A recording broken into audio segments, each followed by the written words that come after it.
बिस्मिल्लाहिर्रहमानिर्रहीम। अस्सलाम वालेकुम। आपके अपने चैनल कुकिंग विद नादिरा में मेरे तमाम प्यारे व्यूवर्स को खुशामदीद और बहुत सारी रहमत और बरकत की दुआएं सबके लिए। और आज के इस ख़ास मौके पर ईद उल अज़हा की बहुत सारी मुबारकबाद।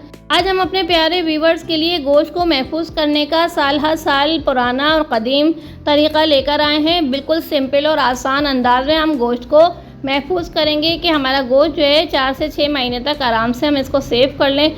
और साथ ही इस वीडियो में हम आपको बताएंगे कि गोश्त की बदबू और स्मेल को किस तरीके से हम ख़त्म करके बहुत अच्छी सी खुशबू के साथ हम गोश्त को 6 से 8 महीने तक महफूज कर सकते हैं, या जितना लंबा अरसा आप चाहें 2 महीने 4 महीने इसको सेव कर सकते हैं। गोश्त को हमने सबसे पहले दरमियाने साइज़ की बोटियों में हमने तकसीम कर लिया था, कट कर लिया था। उसके बाद यहाँ पे हमने अच्छे से साफ़ करने के बाद हमने क्या किया, इसमें हम पानी शामिल कर देंगे।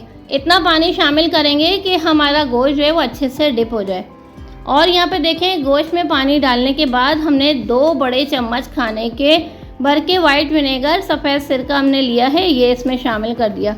सफ़ेद सिरका शामिल करने से एक तो गोश्त जो है वो इसमें जितना भी ब्लड है ये सारा निकल के आएगा और अच्छे से इसकी रंगत वगैरह भी साफ़ हो जाएगी।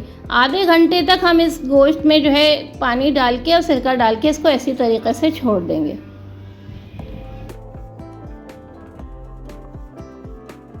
व्यूअर्स ये देखें, यहाँ पे गोश्त को थोड़ी देर के लिए हमने पानी और सिरके में भिगो दिया था, तो अब आप देख रहे हैं गोश्त की रंगत कितनी चेंज हो गई है और बोटियों में जितना भी ब्लड था वो सारा निकल के आ गया।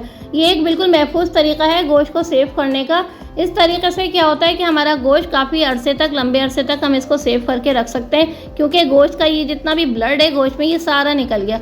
अब हम क्या करेंगे, सारे इस पानी को हम फेंक देंगे, ज़ाया कर देंगे और गोश्त को 3 से 4 मरतबा खुले पानी से अच्छे तरीके से वॉश कर लेंगे।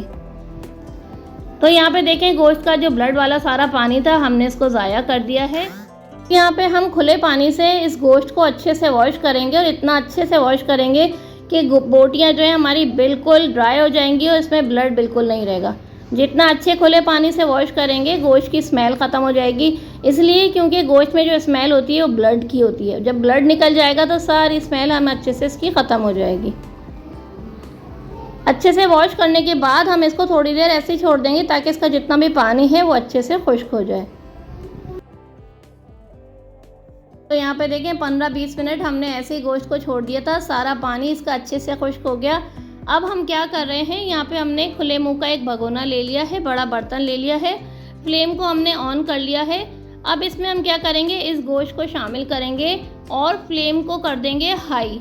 इससे क्या होगा, गोश्त का इसके अंदर जितना भी टेंडर है, जितना इसका पानी है ना अभी भी ब्लड वाला, वो सारा पानी हमें खुश्क करना है। और खुश्क करने से क्या होगा, जितनी गोश्त की स्मेल होगी और सारा इसमें जो ब्लड अंदर इसका होगा वो सब ख़त्म हो जाएगा।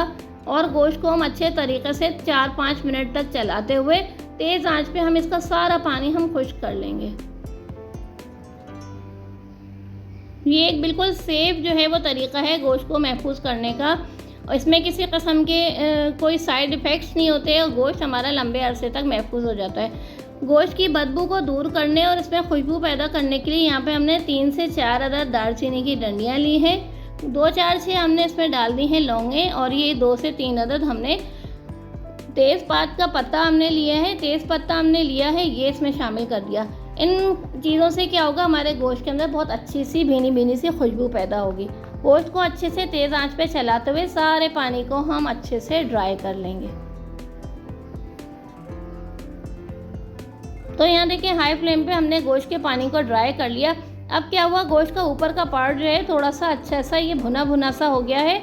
इससे क्या होगा, गोश्त काफ़ी अरसे तक सेफ रहेगा और इसमें किसी किस्म की स्मेल नहीं आएगी। व्यूअर्स, यहाँ पे गोश्त का पानी अच्छे से खुश्क हो गया है। अब हम इसको गोश्त को खूब ही अच्छे से ठंडा होने के लिए छोड़ देंगे।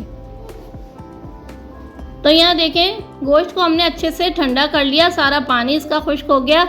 अब इसको ठंडा करने के बाद हम इसको सेव करेंगे। इसको सेव करने के लिए आप चाहें तो एयर टाइट बॉक्सेस भी ले सकते हैं, लेकिन एयर टाइट बॉक्सेस फ्रीज़र में क्योंकि जगह ज़्यादा घेरते हैं, तो यहाँ पे हमने ये नई शॉपर्स का हम इस्तेमाल कर रहे हैं। यूज़ की हुई पुरानी शॉपर्स में गोश्त हरगिज़ भी आप जो है सेफ़ नहीं करेंगे। आप चाहें तो जिप लॉक बैग लेके उसमें भी जो है अपनी फैमिली के हिसाब से जितना आपको गोश्त चाहिए उस हिसाब से जो है डिवाइड करके गोश्त को और इस तरीके से पार्सल तैयार कर सकते हैं। और साथ में ये जो दालचीनी की डंडियाँ, कुछ लौंगे और तेज़पत्ता है, ये भी आप इसमें डाल दें। बहुत अच्छी सी गोश्त के अंदर खुशबू रहेगी और ख़राब नहीं होगा। अक्सर ऐसा होता है कि लाइट वगैरह चली जाती है, काफ़ी लंबे टाइम के लिए लाइट चली जाती है, कभी वोल्टेज का इशू होता है, तो इस सूरत में क्या होगा, हमारा गोश्त में से क्योंकि हमने पानी सारा ड्राई कर दिया तो हमारा गोश्त बिल्कुल भी ख़राब नहीं होगा और कुछ घंटे आराम से जो है ये बग़ैर बिजली के कनेक्शन के भी ये सेफ़ रह सकता है। मैंने यहाँ पे ये वाली शॉपर्स ली। अब हम क्या करेंगे, जितना मुझे इसमें गोश्त को सेव करना था मैंने इतना रख के और यहाँ पे मैं इसको स्टेपलर कर दूँगी। आप जिप लॉक बैग भी ले सकते हैं या चाहें तो कंटेनर में भी, आप एयर टाइट कंटेनर में भी सेव कर सकते हैं। इस तरीके से शॉपर में रखेंगे तो क्या होगा, कम जगह में काफ़ी सारे गोश्त को हम सेव कर लेंगे।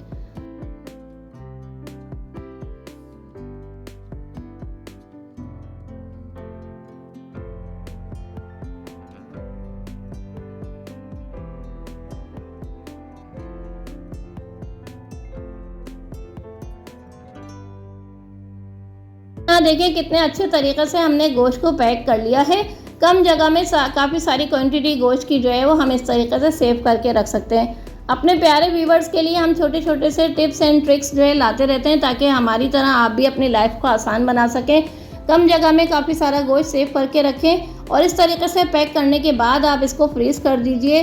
काफ़ी अरसे तक आप इसको कम जगह में काफ़ी सारी क्वांटिटी में गोश्त को सेव कर सकते हैं। अच्छा, सेव करने के लिए यहाँ पे देखिए मैंने फ्रीज़र में स्टील की ट्रे रखी है, इसके ऊपर मैं ये गोश्त के पैकेट्स को बिछा दूँगी।